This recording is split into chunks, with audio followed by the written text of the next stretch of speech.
This video is brought to you today by Swamp Fox Wargaming and Space City Minis Commissioning Service. From Warhammer to D&D, orcs and goblins are among some of the most well-known creatures in tabletop games. My name is Anthony, and today I'll be using hobgoblins from the Chaos Dwarves Blood Bowl team to show you 3 different ways to paint your favorite models with green skin. We're going to start with the bright green skin. This recipe is great for vibrant color palettes and my go-to when painting orcs in Warhammer 40k and Gloomspite Gitz in Age of Sigmar. Start by wet blending between Pro Acryl's green and purple. These are going to be your shadows for your skin. The green is going to be your primary shadow, while the purple is going to be placed in areas light might not hit. If you're new to wet blending, all you're doing is taking unthinned paints and going back and forth until you get a nice blend where the two colors meet. The paint will dry quicker than if it's thinned, so be sure to work in small areas at a time. You may need a couple of layers for this step.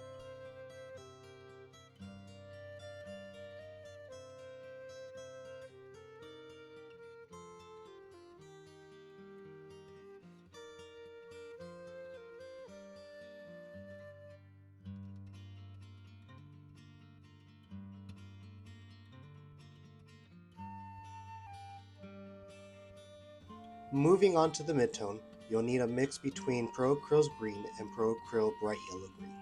I like using a 1-to-1 mix, but if you prefer to have your skin a little lighter, a 1-to-2 mix will work perfectly. Place this color over green shadows. You'll be covering most of the green you've placed in the previous step, but make sure to avoid any recesses or areas that aren't going to be directly in the light.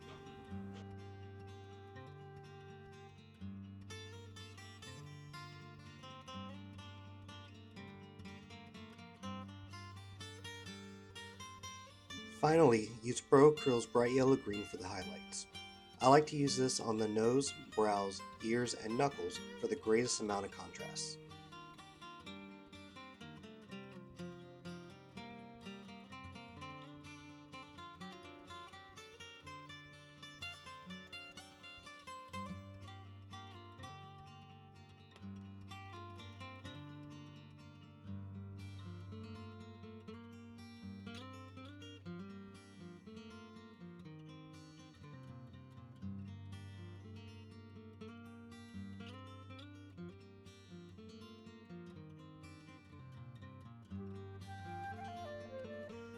If you're looking for a more grimdark look, here's a more desaturated skin tone.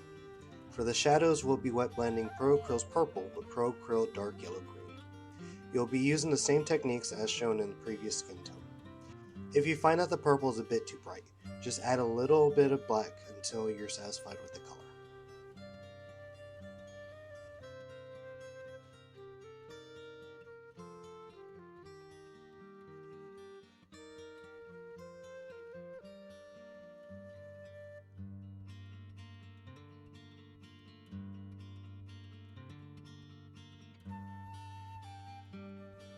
For the midtone, you're going to be doing a 1-to-1 mix of Pro Acryl dark yellow green with bright yellow green. If you find that it's a little too bright, just add a little bit more dark yellow green to the mix.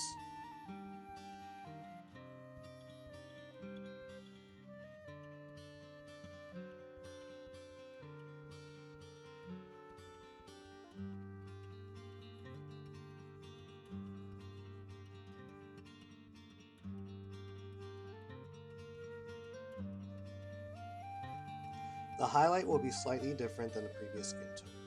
Instead of going pure bright yellow green, you're going to take the midtone mix you made in the previous step and do a 1-to-1 mix with bright pale yellow.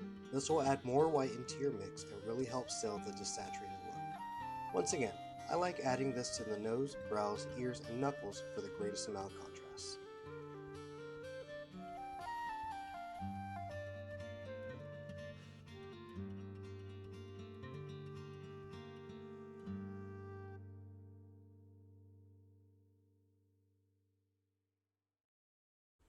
Hobgrots and hobgoblins like these guys tend to be depicted with yellow skin instead of green.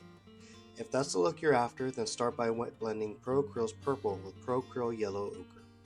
You'll more than likely need multiple layers of wet blending for this one, so just take your time and keep adding layers until you're happy with it.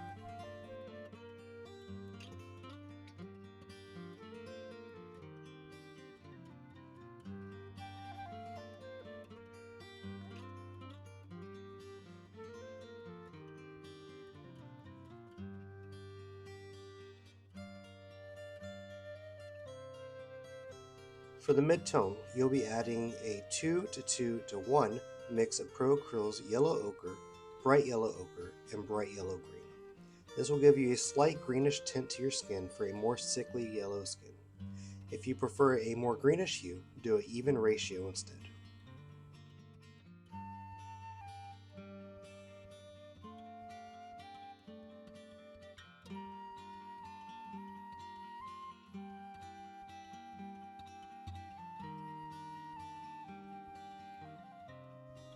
The highlight will consist of Pro Acryl's Bright Yellow Ochre. If you want a more desaturated look, add Bright Pale Yellow to your liking.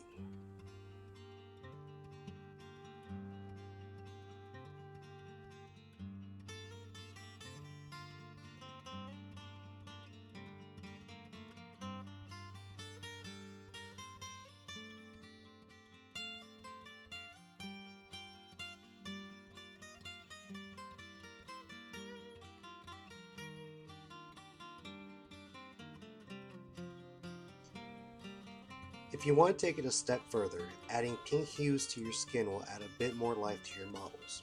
We'll start with a 2 to 1 mix of Pro Acryl's Glaze and Wash Medium and Scale 75's Fuchsia. You're going to want to thin this down with water until it's nice and transparent. Lightly dab your brush on a damp paper towel to remove some of the moisture before applying your glaze. I like to apply this on the nose, ears, knuckles, and sometimes brows. Basically, anywhere you think there's going to be a lot of blood flow. I also like using this on scars and any large muscles when the model is more muscular.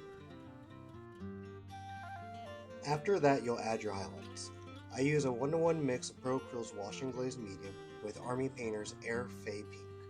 The air line is pre-thinned for the airbrush, so you don't need as much Pro Acryl's Medium. Thin with water until it's a bit more transparent and highlight the fuchsia areas.